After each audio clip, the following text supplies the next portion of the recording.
Journey to Accessibility.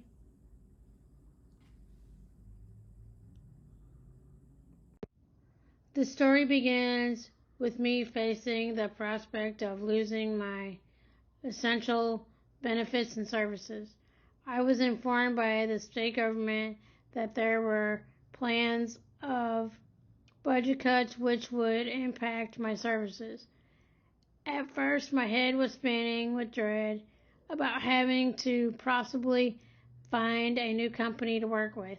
I was informed by a company and asked if I wanted to travel to Jefferson City, Missouri to speak with state officials and try to convince them of the importance that the services provided were desperately needed, not only for me but for others.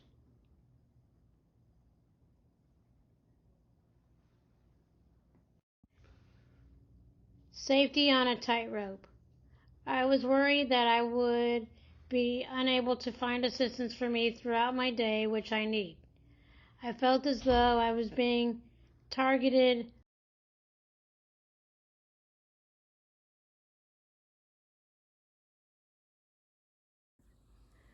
I was under the assumption this type of service would not change. I now understand that change is always possible, even though I am reluctant to allow change.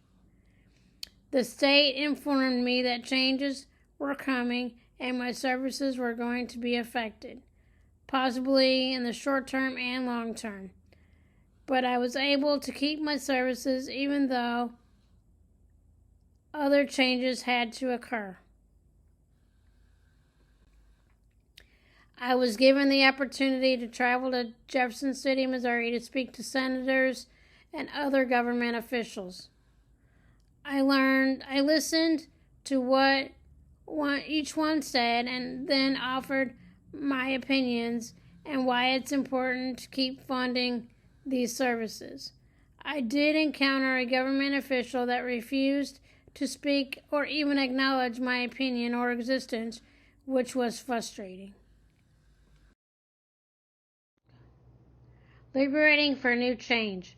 I took each official's statements in mind and countered them with my own thoughts.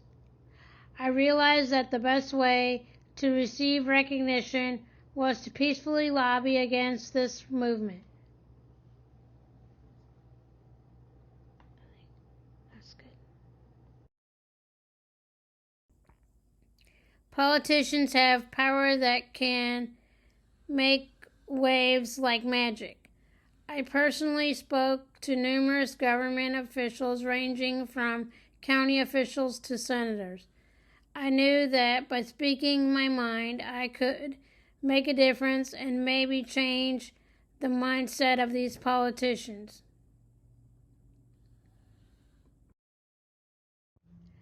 A hero in my own right.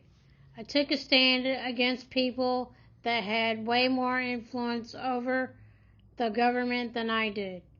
I realized my opinion may only change the mindset of a few government officials.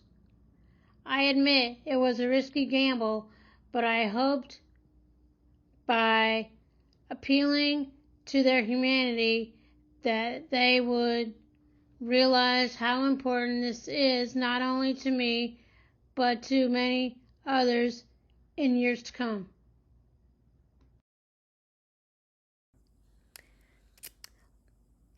I admit I was personally hesitant about traveling to Jefferson City. I felt that I wasn't good enough and my opinion wouldn't matter, but my husband Michael made me realize how important my voice would be to this movement. He inspired me to take a stand for something important that not only affected me but others to come after me. Laughter that creates bonds between strangers. When I spoke to each individual government official, I realized that they were also a person as well, like me. I realized that they had a difficult decision to make that could affect many in one giant swoop. These officials were not hired but voted by citizens of the state of Missouri. Each citizen has their own viewpoint and how they believe funding should be spent. Belonging in today's world. I feel that if I had not spoken up for my rights, I would have lost the opportunity for something that was in all reality very important and would make a difference in my everyday life. Caregivers that provide necessary services. I personally require services that require me to have a caregiver in a sense. There are certain activities that I'm unable to do myself without assistance from someone.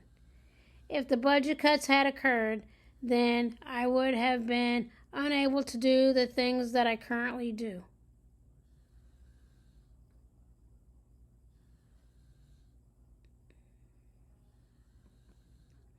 Control over my life. When I returned from Jefferson City, Missouri, I realized that I took control over my life in a way and fought for what I believed in. At first, I didn't realize how important my own opinion was and how it could impact not only myself, but those around me and those to come.